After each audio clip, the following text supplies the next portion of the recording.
Welcome to Luca and Miguel. Enjoy the video. You begin by securing the vehicle. This protects you and the car. First, loosen the lug nuts while the tire is on the ground, then lift and support at the designated jacking points.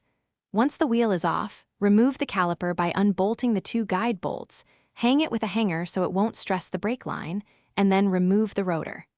Make sure to spray penetrating oil on tight bolts now so the middle steps go faster and cleaner. Now you remove the damaged dust shield. Whether it's bolted or press-fit, locate retaining screws or tabs and carefully free them. Once the shield is off, clean the hub with a wire brush and brake cleaner. This ensures the new shield seats flat and prevents wobble or corrosion later. Inspect the bearing seal and wheel studs for damage, and if everything looks good, test fit the replacement shield.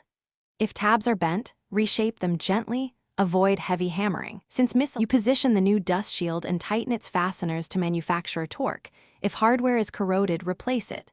Once secure, reinstall the rotor, slide the caliper back into place, and torque caliper and lug nuts in the recommended star pattern. After lowering the car, spin the wheel by hand to confirm there's no rubbing. If you hear scraping, jack it back up and locate the contact point. Troubleshooting tip: if rubbing persists, check shield alignment and rotor runout. Small bends or